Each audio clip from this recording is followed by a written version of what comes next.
thank you for coming and helping, collaborating with Sustain Charlotte. I've been very passionate about what Sustain Charlotte like developments, smart growth, and sustainable design, sustainable development means for us. And I love all the main events that we do, like the Biketoberfest. They're very fun way to explore the city in different ways rather than just on a car, right? And I wanted to briefly introduce the topic for today: smart growth and land use. So I'm an architect. I'm always looking at ways of how to make the city grow in a better way, more compact, more dense.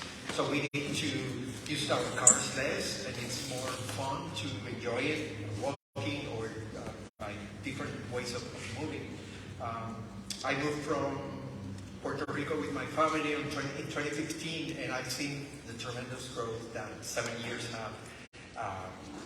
have passed through here. So I cannot imagine the ones that have been like our locals here, native Charlotteans. You will be much more amazed. I found on the website of Sustain Charlotte that our metro area is the 5th most sprawling metro area in the nation. So that's a record that we don't want to be too up there.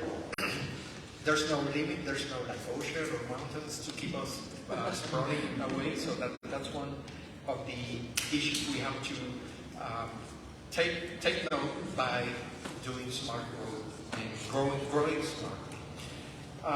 Some examples that this will bring, if we keep sprawling, spreading out, is for example, the heat island effect, that more concrete, more pavement on the floor traps more heat, and then during the night, that heat will come away, and so summers will be worse, than they are right now. And stormwater quality, same thing. If we keep paving things, the stormwater will lose quality and will not replenish the soil properly. So one example that the city and Mecklenburg County that we're going to hear from them today are initiatives that they're taking. One is reducing the single occupancy vehicle trips. The target is for us right now. The city we travel alone in our cars like 76, almost 77% of all cars are us. And I'm part of it, right? And we want to reduce that to 50% by 2040. And we're going to hear great initiatives about that. If we continue without making the change with that 77%, we will need to double our roads, our lanes by 2040.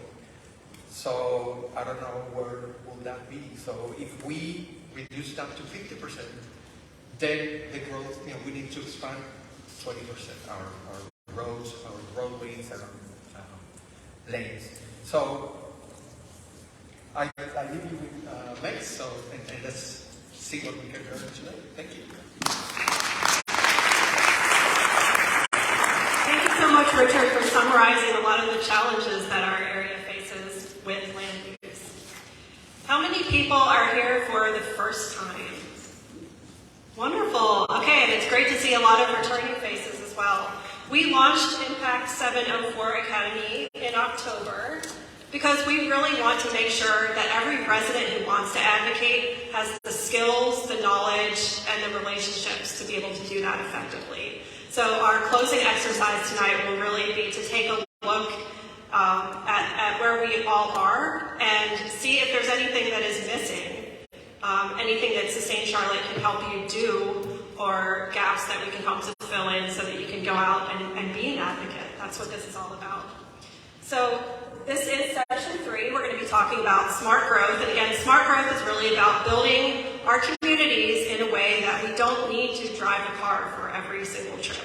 So if you want an intro to smart growth, you can, I'll share all of these links in an email with everyone who's registered tomorrow, so you don't need to write a lot of things down. But we'll include a link to the first session and the second session. So that first session was about how we can grow our communities in a smarter way. The second session really dug into transportation. And today we're really going to take a deep dive into land use. So to give you a little summary of where we're going tonight, just in terms of logistics of Impact 704 Academy, we'll cover that first.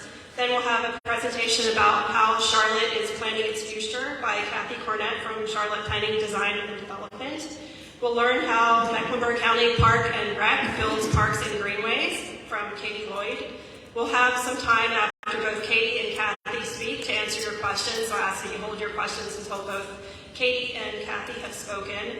And then there will be a discussion. Nancy Carter and I, Nancy is a very experienced elected official as well as community advocate. We're going to have a discussion about what effective advocacy looks like. And then we will finally have a group discussion to close the night out.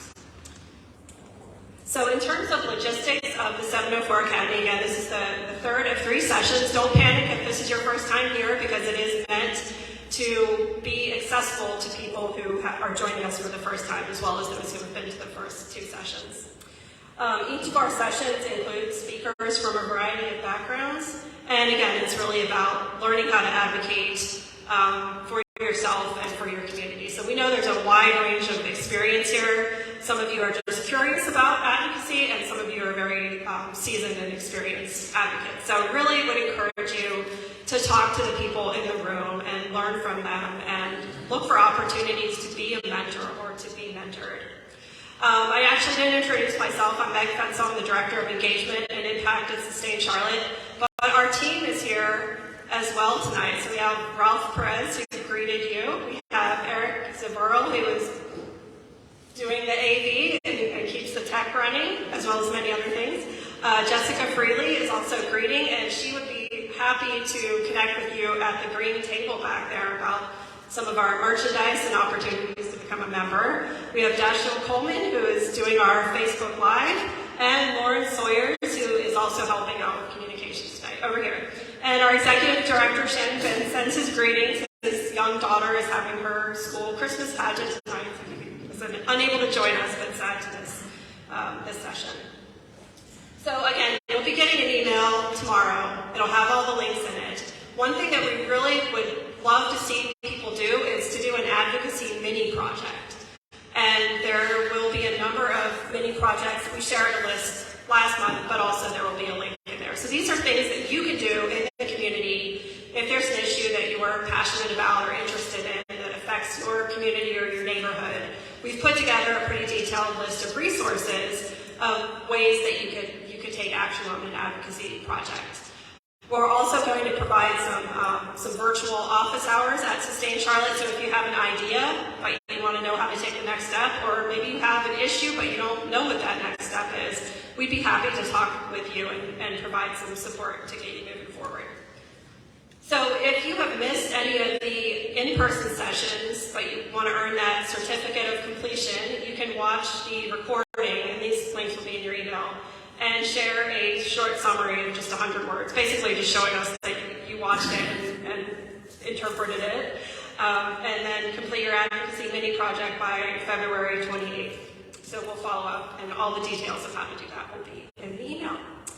Another way that you can get involved in advocacy, if you're part of a neighborhood organization or any community organization, we facilitate a Charlotte Regional Transportation Coalition of dozens of organizations that are all advocating for more transportation choices, more equity in transportation.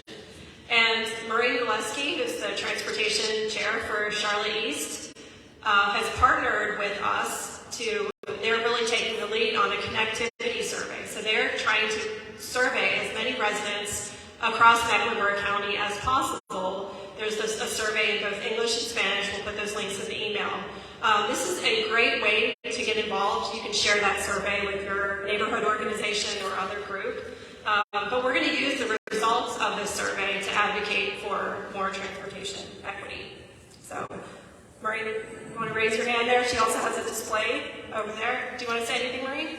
I think I got everybody coming in the door. Great. So if you can get one of these, got more. We really do want your input to be able to share back with the city and All right. Thanks, Maureen. Also, it's that end of year time when it's really critical for nonprofits, including Sustain Charlotte, to raise funds so that we can continue to bring programs like this and do all the advocacy work that we do throughout the year. And so our goal is to raise $20,000 by the end of the year. And thanks to the generosity of an anonymous donor, for every $1 that you donate, we'll receive $2. So it's a way to really maximize your gift, double your impact, and make your end of year giving go even further. So you can go to sustaincharlotte.org/ways to give. And again, we'll put that link in the email tomorrow. So before I introduce our speakers, Richard gave a great introduction to why land use matters. Land use matters for equity, it matters for the environment, and it matters for our economy. So in terms of equity, the cost of living in Charlotte is rapidly increasing. Our residents spend about 29% of their income on housing and another 22% on transportation. So residents are becoming very cost burdened just by those two basic expenses. So you think about a sprawling community like the one on the left, where all the land uses are really spread out. It's really hard to get around a community like that without a car. And for somebody that doesn't have a car, it becomes even more challenging to reach their daily destinations by other forms of transportation. Whereas in a community that has been designed in a more smart growth type of pattern, more of those daily destinations are going to be accessible without needing a car. People can get to them by walking, biking, and public transit. Another reason that land use matters for equity is that commute time is the single strongest predictor of whether a family escapes poverty. And again, commute time is very impacted by how spread out communities are, by how much sprawl there is. Land use matters for the environment. So if we sprawl out, we consume our remaining forest and farmland, we destroy the tree canopy, increasing amounts of paved surfaces for homes and roads and different types of infrastructure. When it's all spread out, that really disrupts the natural water cycle. That leads to degraded streams. And we also can directly destroy habitats of wildlife. And of course, the more spread out we are, the more driving we do, and that degrades our air quality and also increases the amount of greenhouse gases that we are putting into the atmosphere. We also know that communities of color have disproportionately borne the brunt of land use decisions about where highways are built, where industrial uses are concentrated. So the effects of past and even current land use decisions often disproportionately impact people in communities of color. And finally, land use matters for our economy, both in terms of economic mobility of individuals, being able to access more jobs and opportunities without having to travel too far. But it also makes our region more competitive for people who want to invest in the community or considering moving here for a job if they know that they're not going to have a really long commute, or if they know that there are housing choices available. And so before I introduce our first speaker, I just want to share, it's admittedly, this is a really extreme example, guys, but what could possibly go wrong if we just sort of let things unfold as they will and we don't wisely plan how we're going to use our land? So this, and I'll put the link in the email tomorrow, this is a suburban part of Orlando, and what we see here, what we see here is A and B, so those little green dots there. Those are two properties. They're residential, single-family homes, and they have adjacent backyards. Okay, so they basically share a fence. But because of the way that these two neighborhoods were built, it is and this is not a mistake, it is 7 miles on the street between the front doors. That's the shortest route between those two homes. That's a 20-minute drive or a 2-hour walk. So very extreme example, right? But think about what that type of pattern could mean in a community. What does it mean for emergency response vehicles? What does it mean for using the public infrastructure that we all pay for? What does it mean for kids being able to play after school with each other? What does it mean for being able to get to jobs and grocery stores? And how does public transit even begin to serve a community like that, even if the public transit is running along a major road? So we are really committed to supporting good land use, not only because good land use and transportation choices have to work together. You can't have one without the other. But also it is a real practical issue for quality of life. So now I would like to introduce our first speaker. Kathy Cornett is the Deputy Project Manager for the Charlotte Future 2040 Comprehensive Plan. And she's going to talk more about this vision for Charlotte's growth. And also the next steps that you can expect as a resident. Thanks, Kathy. Thank you, Meg, and thank you, everyone, for being here tonight. Really appreciate it, and it's always great to get out in the community and talk with people that are interested in the growth and development of Charlotte. So what I'm going to talk about tonight is going to be fairly high level. What is a comprehensive plan? What's the process been to date? And as Meg mentioned, what are our next steps? So a comprehensive plan is a broad document that really guides growth and development over the next 20 years. It's a living document, so by that we mean that it's not you do it and then it's done and you put it on a shelf or you don't change it, because we all know that cities are constantly changing organisms, and we need to be nimble and change and pivot where we need to. So it's not set in stone for the next 20 years. There's points along the way over like every 5-year period that we'll take a look and look at what needs to be changed or tweaked.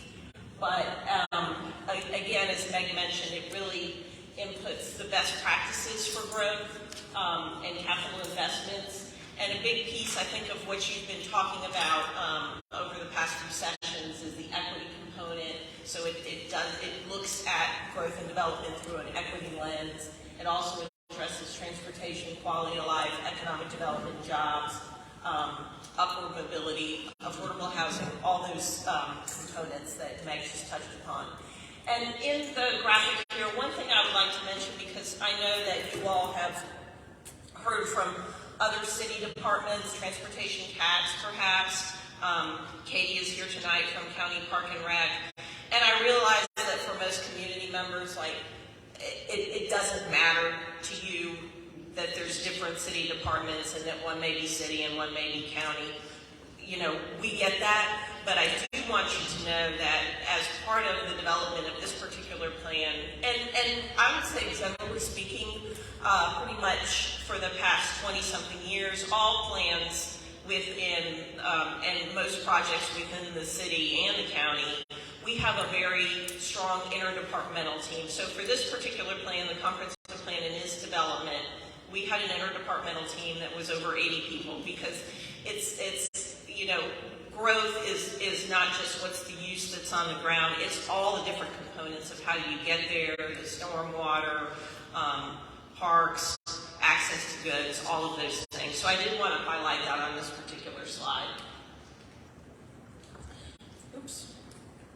So over the next 20 years, we know that we'll add over 385,000 people and 200,000 jobs. So where will everyone that's coming to Charlotte live, work, and play? Charlotte's attracted and growing, as many other Southern Belt communities are, and you know, you hear about the growth in Denver and Arizona and other places as well. Charlotte's experiencing that level of growth as well. So, as I mentioned, the goals of the comprehensive plan guide that growth over the next 20 years, and it's a shared vision for growth, development, and capital investments, because we know all those things have to work together in order to have a livable community. And then also it includes transformative strategies to accommodate that growth.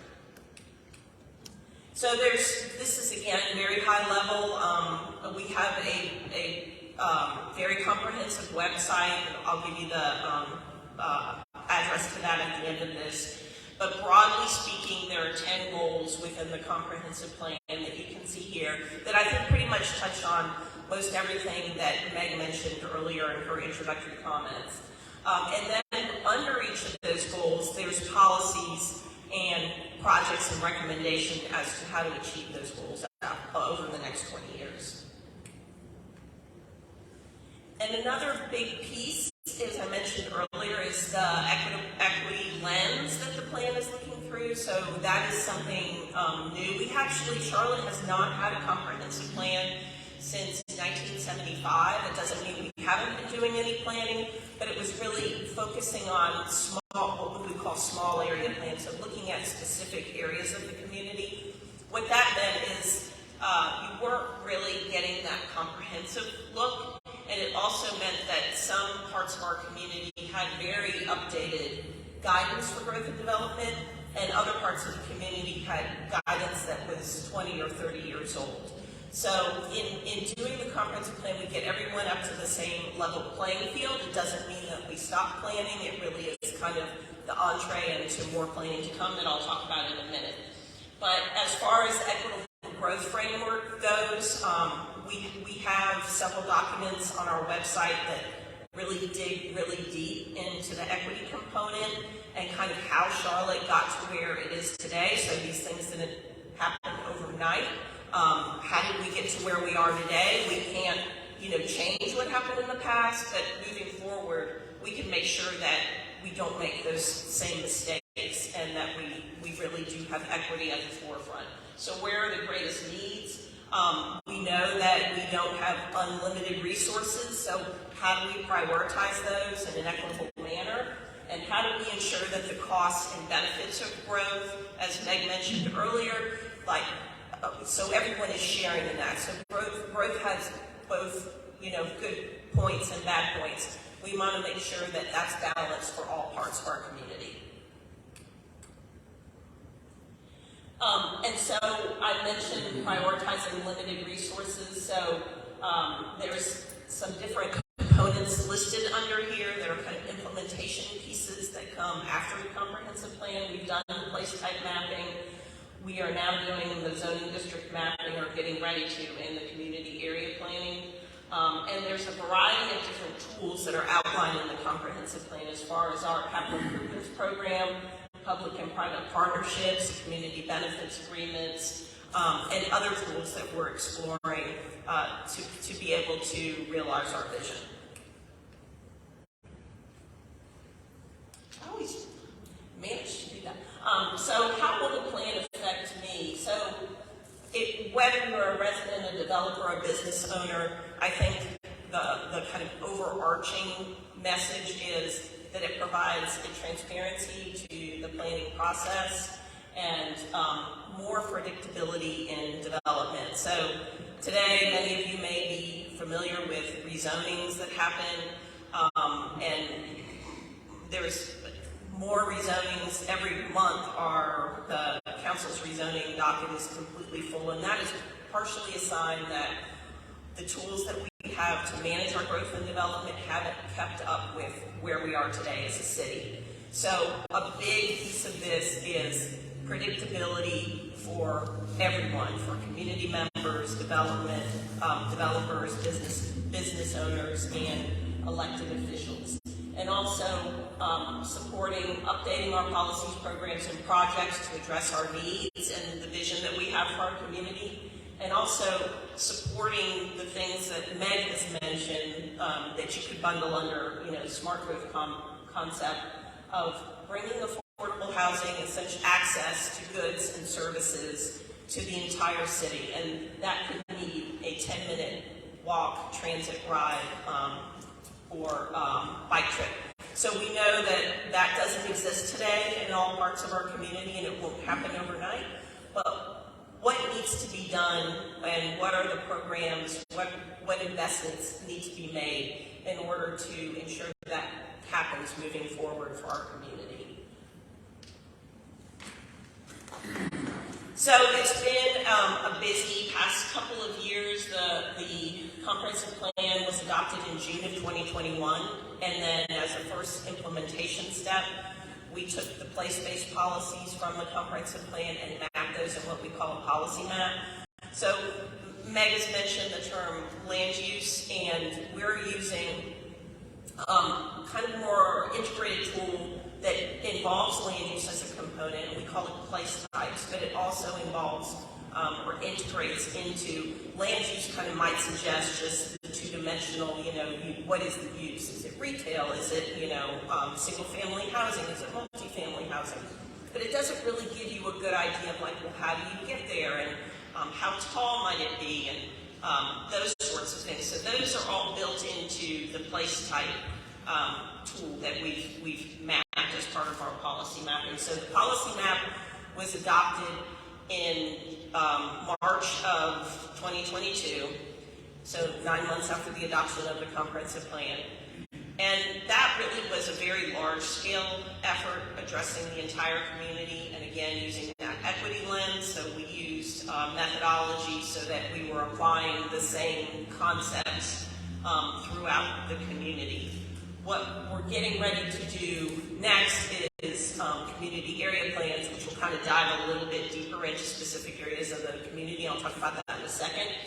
But then in August of 2022, the Unified Development Ordinance, which is a companion piece, it's separate from these two pieces that I mentioned, which I know this is very confusing, but it's policy-based. The UDO is all the rules and regulations of how you can develop property. So, and it's a legal document. So that was revised and adopted in August of 2022, and it really took, so when you talk about development in the community, land development, it's not just the zoning ordinance, it's the stormwater ordinance, many of the other, the streets map, many of the other things that Meg mentioned. So all of those are kind of, they existed in different places because they were administered by different departments. The Unified Development Ordinance brought all those under one document and kind of corrected some of the inconsistencies that there might have happened over the years.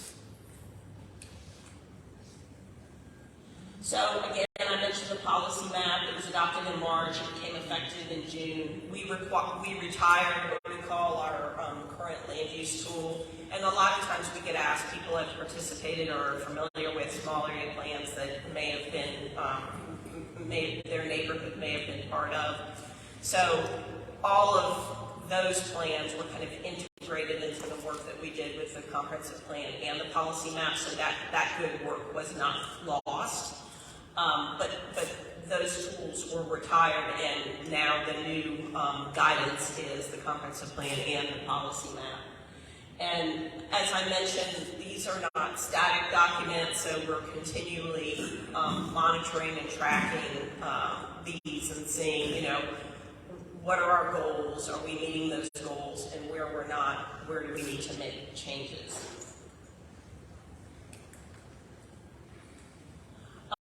And so the policy map provides direction for balancing future needs and opportunities. So it protects priorities that certain parts of the community may have while also allowing for growth and development.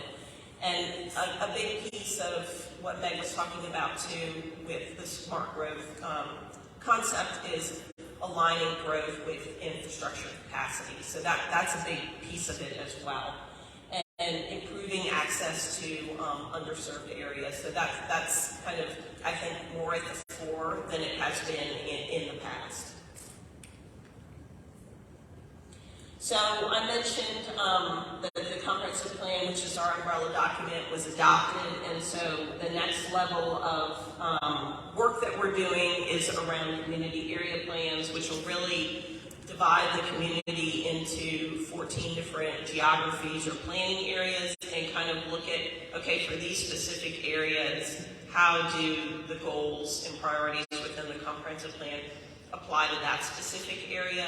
What changes may need to be made to some of our recommendations, or what changes may need to be made to the policy map.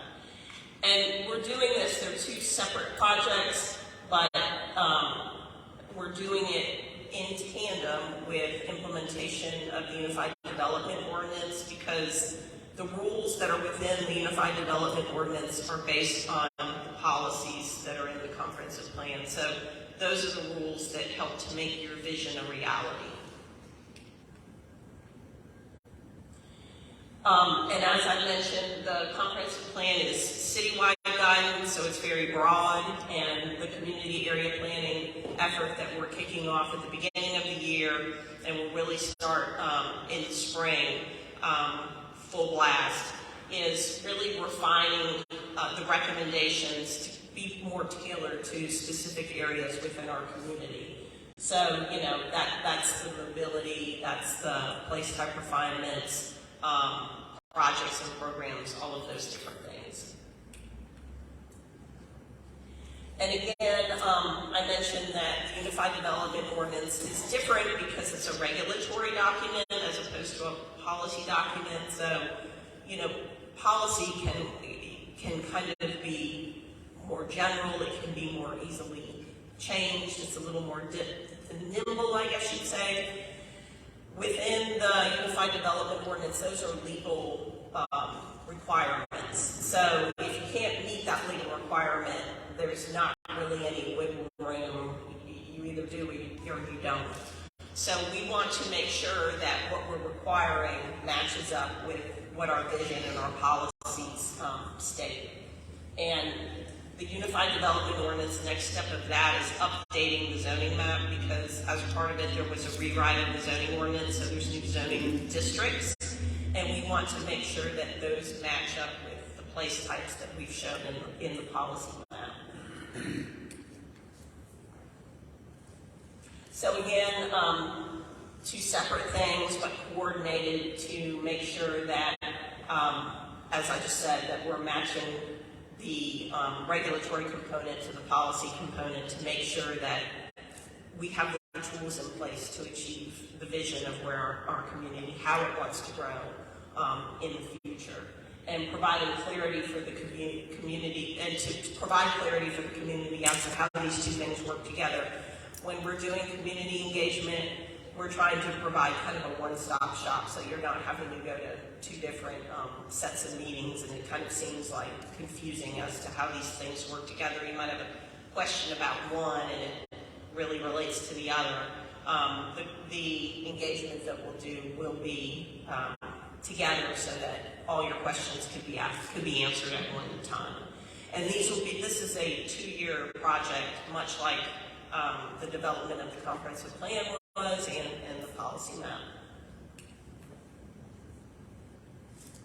And again, these are the geographies that I mentioned. So there's actually 15 of them, but Uptown had a plan, this Center City plan, which was adopted in January of this year. So it's coming up on its 1-year anniversary, so there's no need to revisit that specific geography.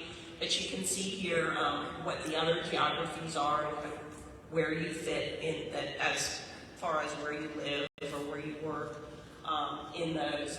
And it'll provide community level guidance, again, so everybody be on the same level playing field, but tailored more toward that specific area of the community. And also, I think what's important too to mention is that it facilitates the conversations between neighborhoods and kind of can highlight, as Meg mentioned, some of those barriers that may exist for some of the development that may have happened in the past. There may be barriers, within these geographies between different neighborhoods. So we're getting ready to kick the area planning process off in January, and that kickoff will mean kind of raising awareness and sharing materials, and it'll be more educationally focused. We have a number of constant engagement tactics which are listed here that you can access 24/7. We'll also have in the spring and in the fall of 2023 and 2024 a series of workshops. Those will be in-person workshops, and we'll also have one virtual component. So it'll be the same material in 3 different ways to try to reach everybody at a more convenient time. But if that doesn't work for you, there's a number of different ways that you can participate and provide input, and ways that those options will be available over the duration of the project. So just because you can't come to workshops doesn't mean there's not a variety of other options for you to express your opinion or concerns or whatever it may be. So the outcome of this will be 14 actual community area plans that will address those geographies that I showed earlier. And that'll be like 14 actual documents, and they'll be online as well. And they'll, have the same structure, but they'll be tailored toward that particular area of the community. And things you can expect to see in those include maps, list of needed infrastructure improvements, illustrative concepts for development for very specific areas within those geographies, a list of revised or new programs that may be needed in areas. So there's a lot of programs today that are out there, but putting them all kind of in one place and kind of giving some recommendations as to how they could be used in specific areas to achieve certain goals is very helpful as well. And then an implementation strategy that again will be monitored and updated continuously.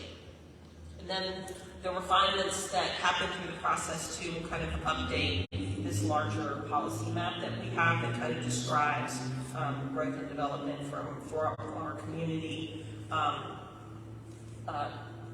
in visual format, and then any recommendations of changes that may need to be made to the comprehensive plan generally. So that's all I have. I think we were going to hold questions until after Katie's presentation, but after that I'm happy to answer any questions that you might have. And also this is our website where we have quite a bit of information that probably would be very helpful as well.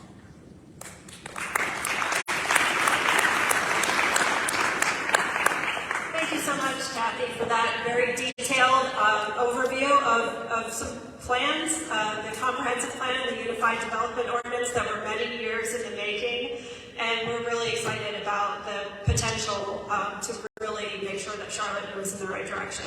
So I encourage you all to follow along. We'll share those engagement opportunities in the Sustain Charlotte newsletter as that community mapping process moves forward. It's really essential that our residents, which is all of you, add your voices as that's happening in your neighborhood.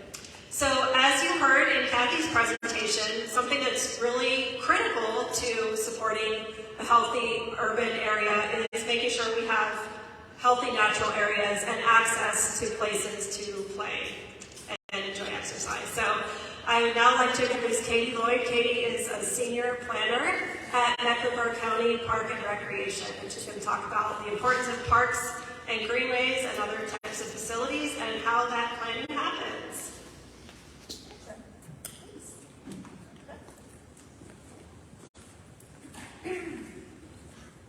Hello, everyone. Hello.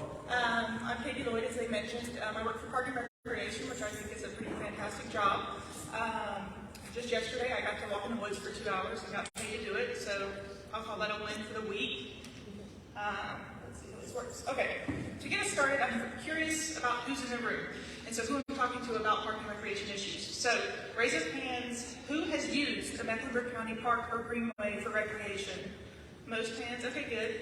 If there's some that I'm not seeing, I have some brochures in the back that show all of our greenways and parks and nature preserves, so you can go find your next adventure on one of our facilities. They're back at the table back there. But we'd love to have you out as often as possible. What about this? How many of you have used greenway trails for commuting or transportation? I expect in this audience we'll get quite a few. We have a lot of trails, and as we continue to add to our greenway network, we get more and more opportunities to connect communities together and allow our facilities to be used for that. All right, this one might be a little more specific, but how many of you have ever participated in the design or construction of one of our facilities? Okay, we get a couple. Nice. Okay. What about this? Do any of you serve on the Park and Recreation Commission or any of the PRC's advisory councils? I know we have one, or we had one. So for Jerry, I'm sorry, Jerry, you may recognize some of these slides. But otherwise, it should be new to some of you. So tonight, I'm going to do a little brief overview of some of our current projects. We'll get into Met Playbook, which is our fairly new comprehensive 10-year master plan, and I brought the full copy up here if anyone wants to look through it. But if that's too much, I also brought some executive summaries, they're a lot shorter. You can also look through those. We'll talk a little bit about greenways. We talk a lot with the same Charlotte about our greenway network, so I wanted to give you a brief overview of that program, and then get into land acquisition, which really is a big way that we are influencing and having a say in the landscape of the region or of the county. So here's our current projects. Can anyone guess where this picture was taken? Huh? Pretty good guess. Yes, so this is the last section that's under construction of Little Sugar Creek Greenway down to South Carolina. So it's going to be very beautiful, some very beautiful boardwalks, and so look for that next spring. But it is only one of many projects that are currently under construction. So today we have about 63 miles of greenway trail on the ground. We have an additional 17 to 20 miles of access trails that connect those main lines to neighborhoods and businesses and commercial areas.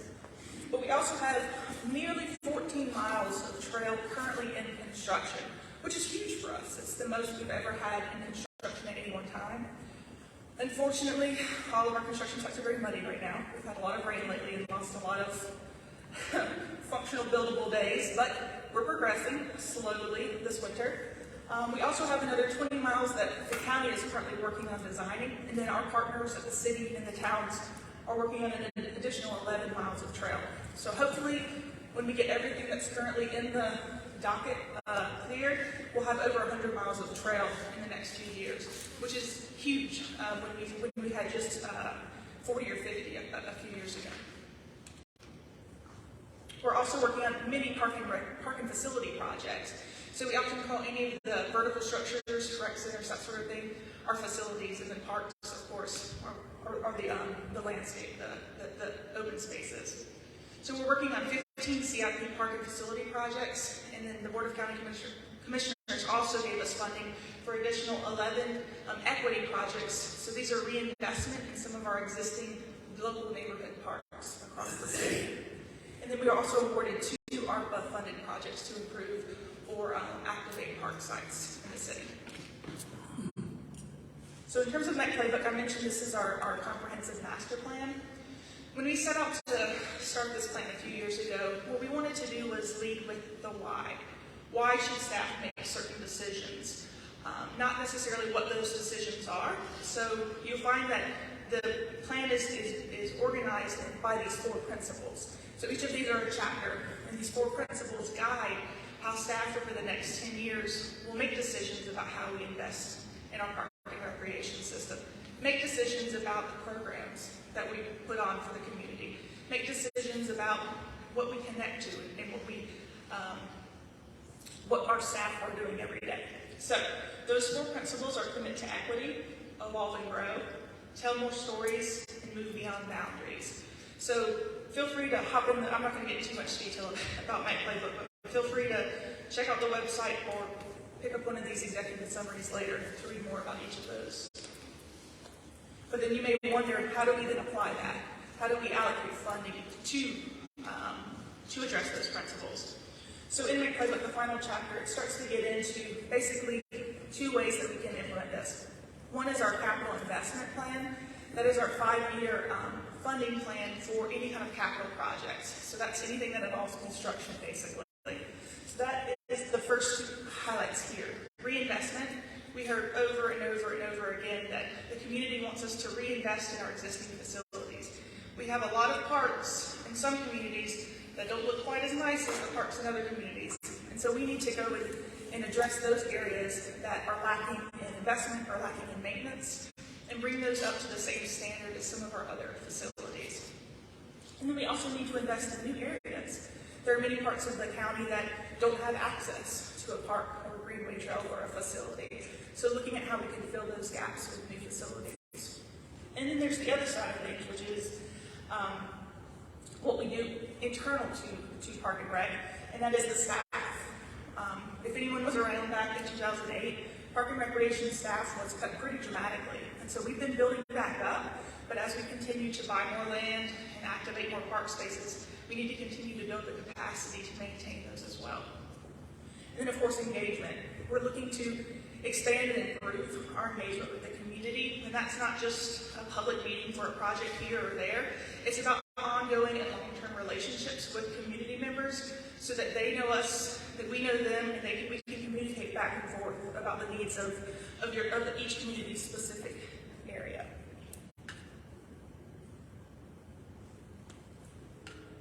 And then also land. I'm going to get into the land piece a little bit later. So Greenway Trails. This is a really brief overview, and if you've ever attended one of our Greenway public meetings, you may have seen these slides. But basically, greenways are the vegetated areas along our riparian corridors, along our creeks and streams. And these areas serve many, many different needs. They have ecological benefit, they have stormwater benefit, they have wildlife benefit. But what we do is we activate these areas with trails so that people can benefit from them as well. So they provide, as I mentioned earlier, the recreation and the transportation options. But in some cases, like if you've ever walked along Midtown Park area, like Little Sugar Creek Greenway, they can become real beautiful linear parks that serve as destinations within the community or meeting spaces as well. Consistently, over the last 20 years, these have been one of the #1 most requested amenities in our system. So it's hard to see them right there, I'm sure. But that top line is paved trails, which are our greenway trails. The second line is unpaved trails. So people really want to get out and use these facilities because anyone from my 4-year-old daughter to my 88-year-old great aunt can get out and use the same facility together as a family. And so they serve so many different people in so many different ways. So we've been talking about the Greenway Network for many decades. It was first referenced in the 1966 plan for Charlotte Mecklenburg, and then was formalized in the 1980 Greenway Master Plan. And so we've been building and building, and the most recent Meg Playbook edition calls for a total of 344 miles of Greenway trail, with an additional over 200 miles of urban trail along our street networks to connect and stitch it all together.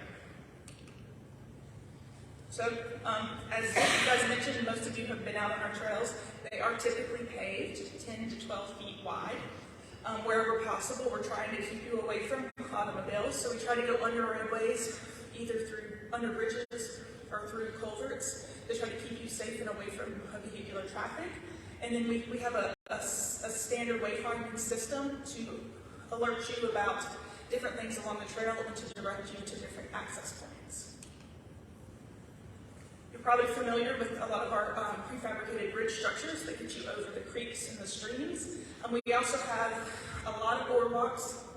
If you've ever been on the Greenway Trails or seen any of our constructions, you know that that area that we typically build is the floodplain, so it's always pretty wet.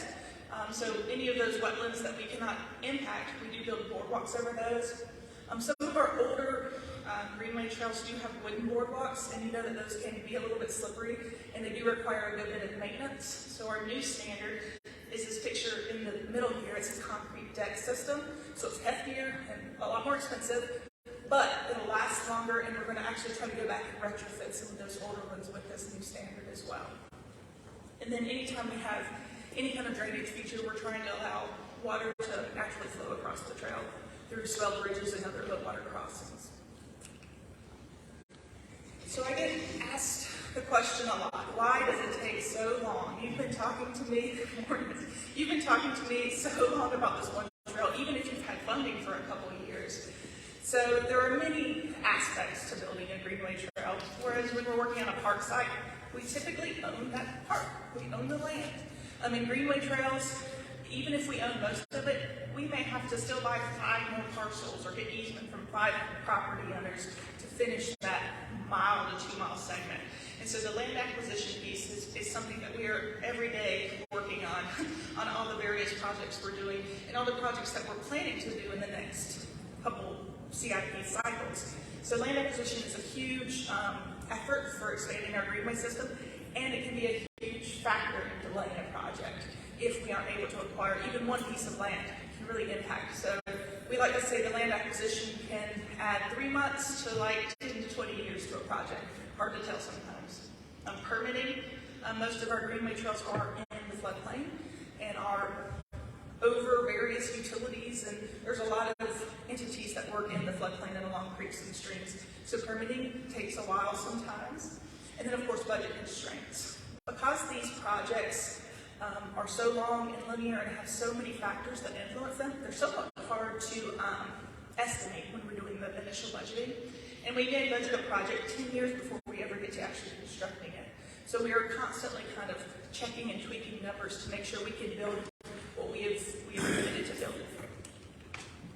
So let's talk a little bit more about land acquisition. In MEC Playbook, we go into a lot of detail about the priorities of how we acquire land. So some of the things that we're looking to do are fill gaps. Those are gaps geographically across the county where we just don't have land to serve the people that live in those areas. We want to account for growth. Kathy mentioned how fast Mecklenburg County and the city of Charlotte are growing. That's development and then also people moving in. So we're trying to not only buy up land before it gets developed, which is developing very fast, but we're also trying to buy up land to serve all those people that are moving here so that we can maintain a similar level of service over time. And then of course, we have a very extensive nature preserve and natural resources program, so we're always focused also on protecting ecologies and restoring these properties. So there's some nature preserve properties that aren't even open to people. They're not for us. They're not for the people. They're for the ecosystem and the wildlife that live in those areas. So that's also another aspect of what we do. And so in terms of MEC Playbook, in terms of metrics we're looking at, I mentioned earlier we're looking at gap areas. So it's kind of hard to see, but the purple dashed line on this map are generally our gap areas that we've been targeting over the last couple of years for land acquisition. But we're also looking at priority communities. And that overlay is kind of the darker yellow that's in the middle and looks somewhat like an arc. So that area is how we're prioritizing investment. So, you know, in areas where we have a gap area and we have a priority community overlapping, that becomes some of the highest priority projects or reinvestment or investment projects in our system and in what we're proposing for future funding. So priority communities are communities that have 2 or more of these following criteria, that is youth under 18, seniors over 65, renters, income below the poverty line, limited access to a vehicle, to a car, and then communities of color. Because we know that we need to commit to equity and invest in areas of the community that need it most. And so also development coordination. Kathy talked a good bit about how we work together, and so we are working every day with planning staff on rezonings and subdivision plans that come through the city of Charlotte. Excuse me. And I will say that this is how the process works until the new UDO takes effect. So right now, as we're reviewing rezonings and subdivision plans, we're asking for land. We ask for a lot of land. Developers probably know that. So anytime a project overlays with a proposed line in our Greenway Master Plan, we're asking for easement over that land so that we can land bank it for when we do build that Greenway Trail. So we're not having to come back and purchase it later. And the developers have typically been very willing to give us that land because it's not usually developable. It's floodplain. And so we're working with the city staff and with the developers to get that land and get it conveyed to us while they're developing it. And then it's something we started a couple years ago in response to some of the findings of that playbook is we started asking also for neighborhood parkland. So we know that these gap areas won't be filled overnight, and there's different types of acquisitions we need to make. We need to buy up, the 20 to 50 acre parcels that provide regional opportunities for active recreation. But we also need the 2 to 5 acre parks that every neighborhood can walk to. So we're asking developers to incorporate those smaller park asks into their plans and potentially dedicate those parcels to us for future development into small local parks. And then we're also asking for any developer that's developing land adjacent to one of our facilities to either dedicate land, easement, or to build a connection so that their new development and their new communities can connect to our recreation facilities. So with that, you guys are going to get a copy of this PDF. Here are various resources I thought you might be interested in, including the playbook, Park Explorer, which is a more interactive version of the brochures back there. And then somebody very smart got us a really great website many years ago, so we're parkandrec.com if you ever need anything Park and Rec related. And then you can also check out our Green Bay Master Plan. So that's all I have, and so I think we're going to open it up for questions now.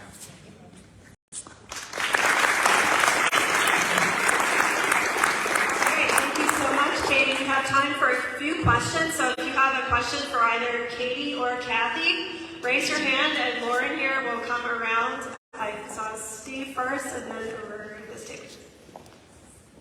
Steve, over here.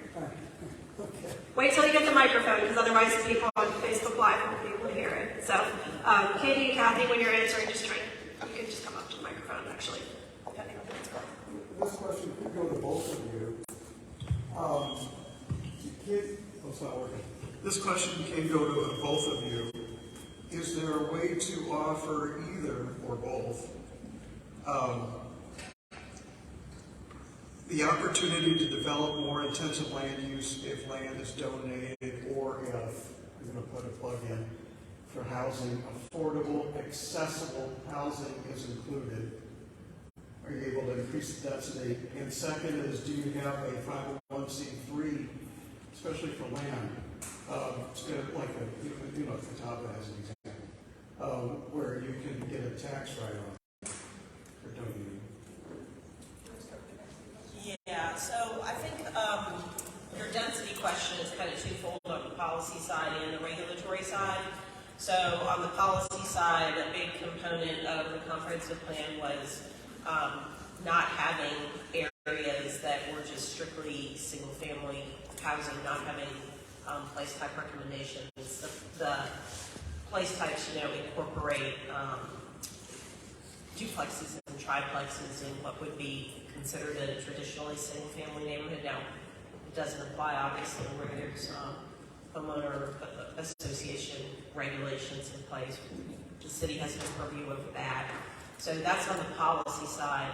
And on the regulatory side of our zoning ordinance, there is built in a bonus system for the intensity that you're talking about in a variety of zoning districts if you meet certain community benefit type.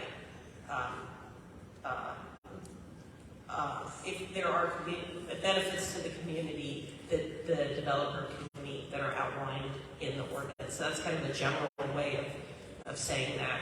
In addition to that, kind of coupled with that, I mentioned about there was a list on one of my slides of other projects and programs that we're exploring, some of them to get at the affordable housing issue.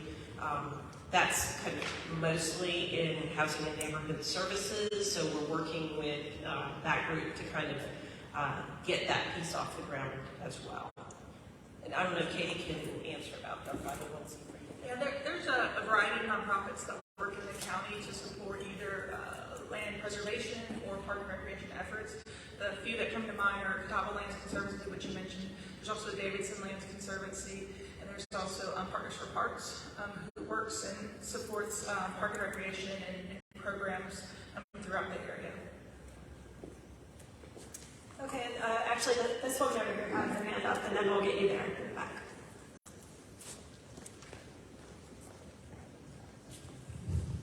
Thank you. So I'll be brief. I had a question, one for each of you. I'm sorry, I forgot your name already. Kathy. Kathy. Okay, so Kathy, there was a map that you showed that had quite a bit of purple on it that stood out. I was just curious as to what that, alluded to. And then Katie, you talked about working with developers to either acquire some land for connectivity, etc. What leverage do we have to make that happen? So those are my questions. So on the map side, there could have been a couple of different maps. There was a series of maps that focused on where there are gaps from an equity perspective. And so we do have an equity atlas that is on our website that was kind of some of the pre-work that we did before the comprehensive plan that kind of helps to put together that story of how the community got where it is today. And then this map, the policy map, that's a specific place type manufacturing and logistics. So some of that big, giant purple area you might be seeing is probably that airport. Yeah. And then I saw on the southwest side there was still good spots. Yes, yes. So in the Arrowwood area and also around the airport is where a majority of those uses are concentrated, and also like Statesville Road as well. Thank you. Your leverage question is a great one. Right now, everything we ask for is voluntary. So we don't, in the current way that we're developing and we're working with developers, we can't require anything, but we do ask, and many developers see the benefit of that future greenway going through their development.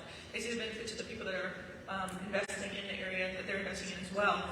Sometimes we also see that there is a benefit for them in negotiating with the surrounding communities of the development through the rezoning process to get more buy-in on what they're proposing. I will say that though in the new UDO, when the new UDO takes effect, there will be additional incentives for some open space and for some connectivity. So I think as we develop into this new system and we get into implementation of the UDO, we will see more incentives for working with Park and Recreation. Thank you. Hey, this one is for Katie. First, really good presentation, thank you. What has your experience been working with Duke and their right-of-ways? That's a good question. So when Duke merged with Progress Energy, I believe, a few years back, there were some opportunities that we didn't previously have to be within their right-of-way and parallel their right-of-way. So we work with them on many of our greenway projects. I honestly can't think of many that we don't cross under their line somewhere. We don't typically, with a few exceptions, run just like straight along them or parallel to the lines, though I think in certain circumstances that might be possible. Often since we're following the creeks, there's zigzagging past them and around them. And so we have quarterly meetings with Duke just to coordinate various projects they're working on and we're working on. And then we have some great contacts over there that help us answer questions when we do have a conflict with one of their lines. Okay, thanks. We're running a little short on time, so let's just see if there's one more question. Can answer maybe last week's. Okay, well, thank you so much, Kathy and Katie, for sharing your expertise. Thank you for working. So now it's my honor to invite Nancy Carter to come and join me for a little discussion. How many of you know Nancy? If you don't know Nancy, you need to. She's one of the first people that I met when I started working at Sustain Charlotte 9 years ago. And she has done everything.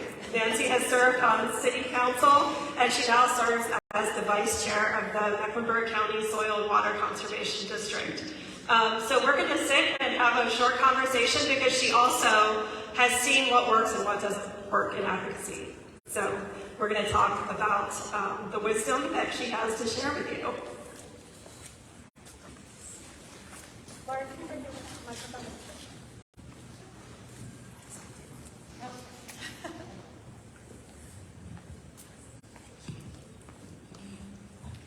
Nancy, thank you so much for joining us tonight. I think that the Mecklenburg County Soil and Water Conservation District may be the least understood part of our ballot.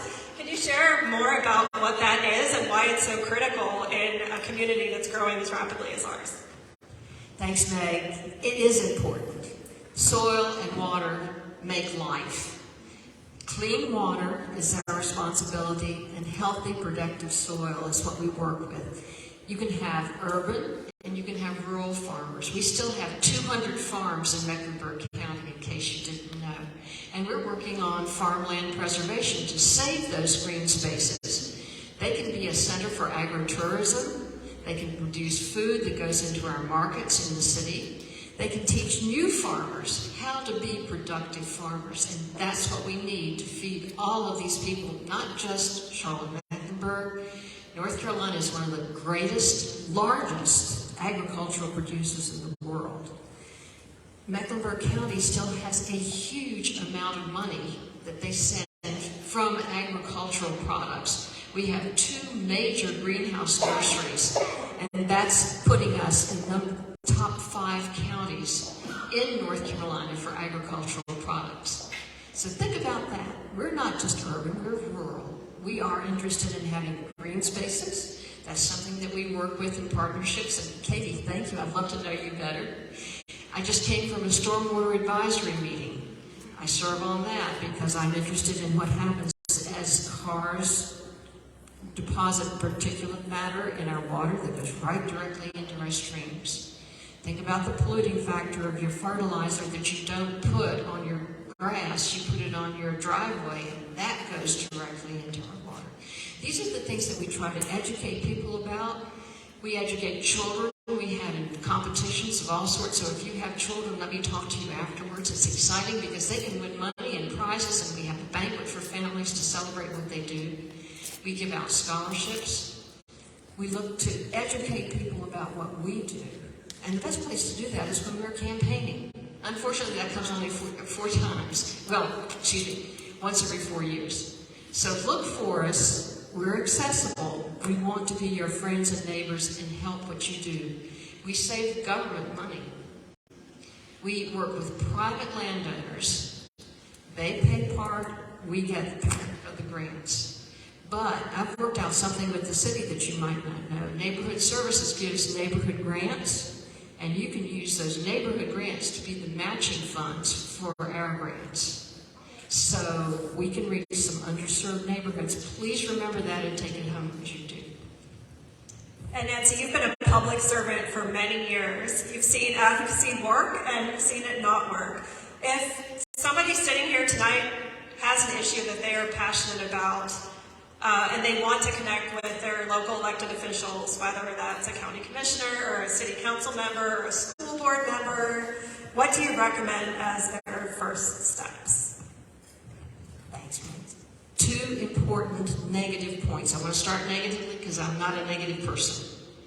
Please don't be angry. That doesn't work. Don't blame people. We all share responsibility for what happens in our neighborhoods and in our city. If you blame, you're pointing at one person and you're saying you are responsible for that. It doesn't work that way. It's all of us combined.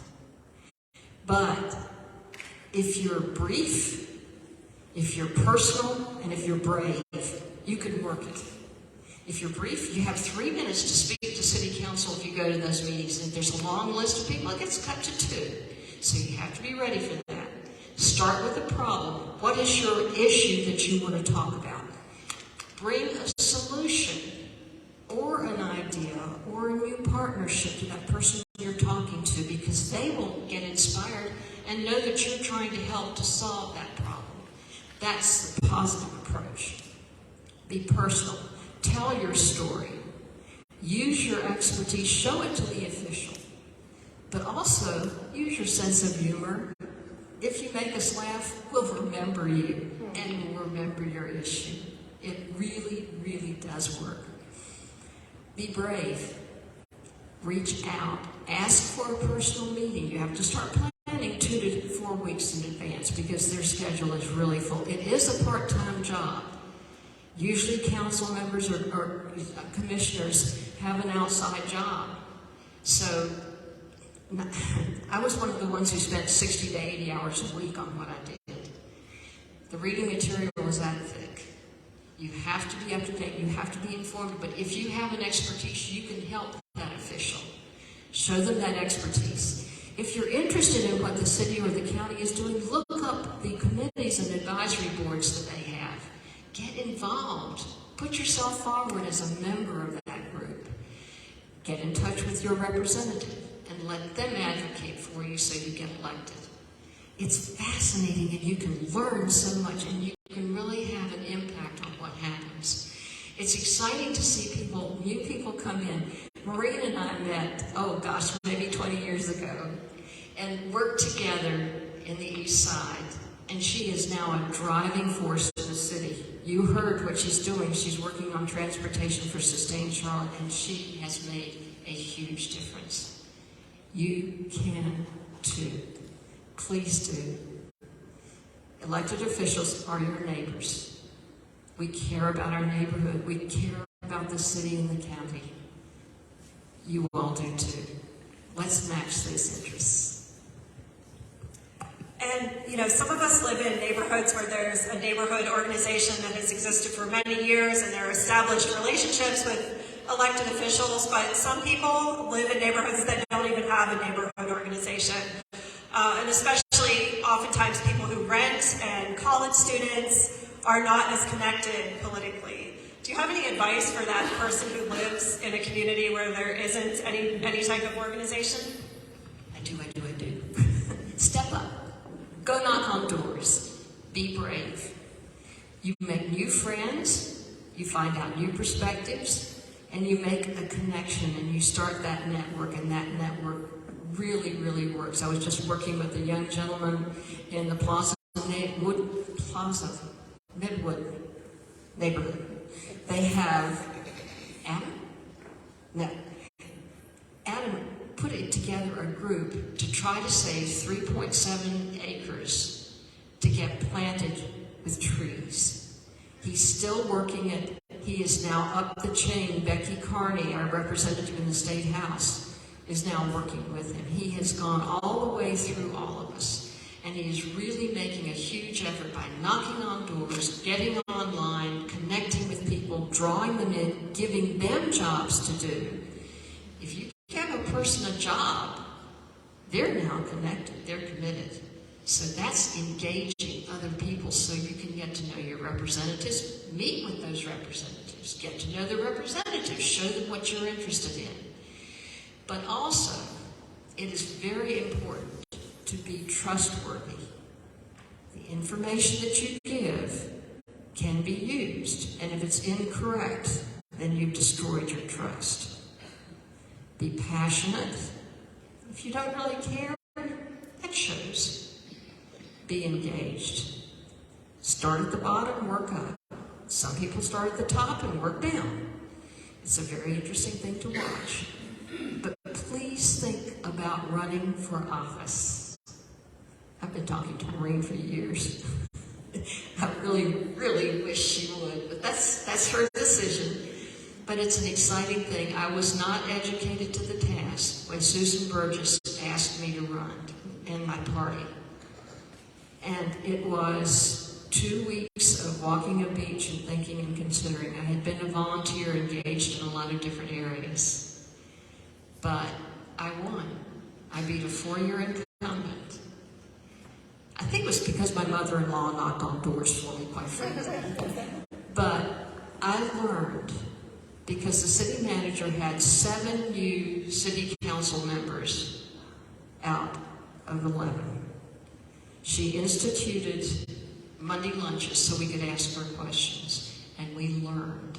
We worked at what we did, and what it did, it introduced me to the state organization for elected officials in that area, and I served on the national board, just as I'm doing with the soil and water conservation. So you can expand your life by being in elected service.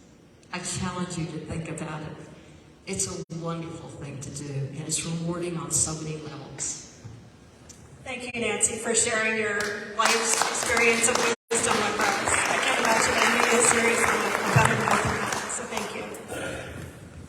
Okay. And as we start to... Oh, it's not on. All right. As we start to wrap up tonight, we're going to do one more exercise.